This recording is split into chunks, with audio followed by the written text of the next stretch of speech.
Mapalad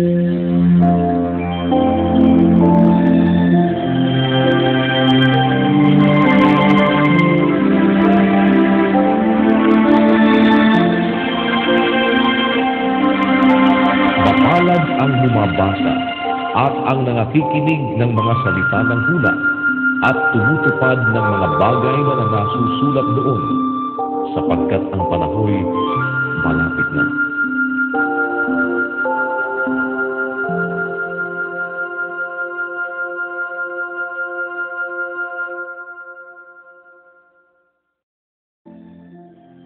Kapitulo 20. Sapagkat ang kaharian ng langit ay tulad sa isang tao na puno ng sambahayan, na lumabas pagka umagang-umaga upang umupa ng manggagawa sa kanyang ubasan. At nang makipagkasundo na siya sa mga manggagawa sa 1 denaryo sa bawat araw, ay isinugo niya sila sa kanyang ubasan. At siya'y lumabas nang malapit na ang 3 oras, at nakita ang mga iba sa pamilihan na nangakatayong walang ginagawa. At sinabi niya sa kanila, "Magsiparoon din naman kayo sa ubasan, at bibigyan ko kayo ng nasa katwiran." At nagsiyaon ng kanilang lakad sa ubasan. Lumabas siyang muli nang malapit na ang mga oras na 6 at 9, at gayon din ang ginawa. At lumabas siya nang malapit na ang 11 oras, at nakasumpong siya ng mga iba na nangakatayo. At sinabi niya sa kanila, "Bakit kayo'y nangakatayo rito sa buong maghapon na walang ginagawa?" At sinabi nila sa kanya, "Sapagkat sino may walang umupa sa amin." Sinabi niya sa kanila, "Magsiparito din naman kayo sa ubasan." At nang dumating ang hapon, sinabi ng Panginoon ng ubasan sa kanyang katiwala, "Tawagin mo ang mga manggagawa at bayaran mo sila ng kaupahan sa kanila, na mula sa mga huli hanggang sa mga una." At paglapit ng mga inupahan nang malapit na ang 11 oras, ay tumanggap bawat tao ng 1 denaryo.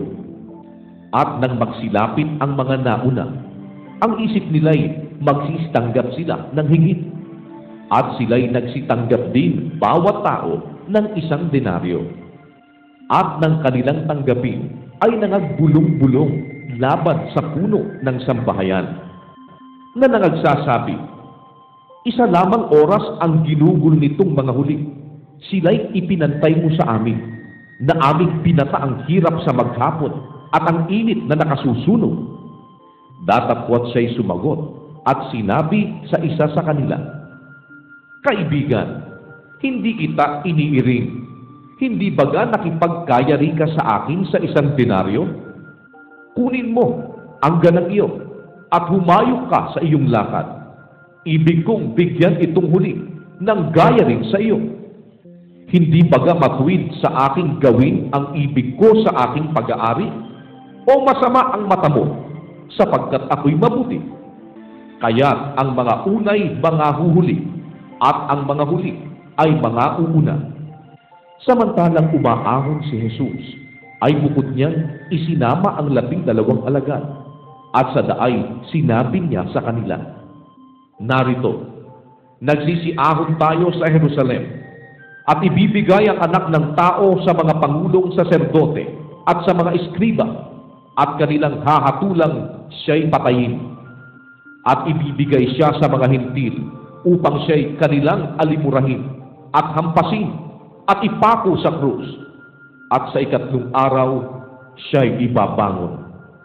Nang magkagayoy, lumapit sa kanya ang ina ng mga anak na lalaki ni Zebedeo, nakasama ang kanyang mga anak na lalaki, na siya'y sinamba, at may hinihinging isang bagay sa kanya. At sinabi niya sa kanya, "Ano ang ibig mo?" Sinabi niya sa kanya, "Ipag-utos mo na itong aking 2 anak ay magsiupo, ang isa sa iyong kanan at ang isa sa iyong kaliwa sa iyong kaharian." Ngunit sumagot si Jesus at sinabi, "Hindi ninyo nalalaman ang inyong hinihingi. Mangyayari bagang inuman ninyo ang sarong malapit ng aking iinuman?" Sa kanya'y sinabi nila, mangyayari. Sinabi niya sa kanila, katotohanang iinuman ninyo ang aking saro, datapwat ang maupo sa aking kanan at sa aking kaliwa ay hindi sa akin ang pagbibigay. Datapwat yaon ay para sa kanila na mga pinaghandaan ng aking ama.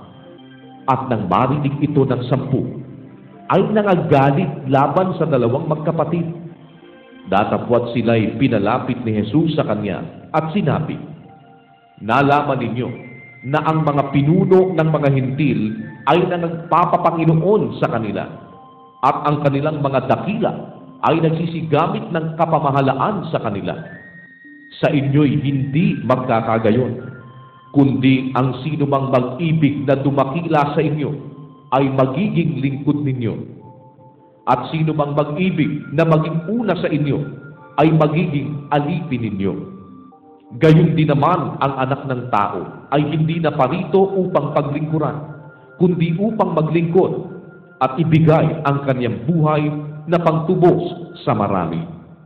At nang sila'y magsiali sa Jericho, ay sumunod sa kanya ang lubhang maraming tao. At narito, ang 2 lalaking bulag na nangakaupo sa tabi ng daan. Pagkarinig nilang nagdaraan si Jesus, ay nagsisigaw na nagsisipagsabi, Panginoon, mahabag ka sa amin, ikaw na anak ni David. At pinagbikaan sila ng karamihan upang sila'y magsitahimik. Datapwat sila'y lalong nagsisigaw na nagsisipagsabi, Panginoon, mahabag ka sa amin, ikaw na anak ni David. At tumigil si Jesus at sila'y tinawag at sinabi, ano ang ibig ninyong gawin ko sa inyo? Sinabi nila sa kanya, Panginoon, na mga dilat ang mga mata namin. At si Jesus, sa pagkahabag, ay hinipo ang kanilang mga mata, at pagdakay, nagsitanggap sila ng kanilang paningin at nagsisunod sa kanya.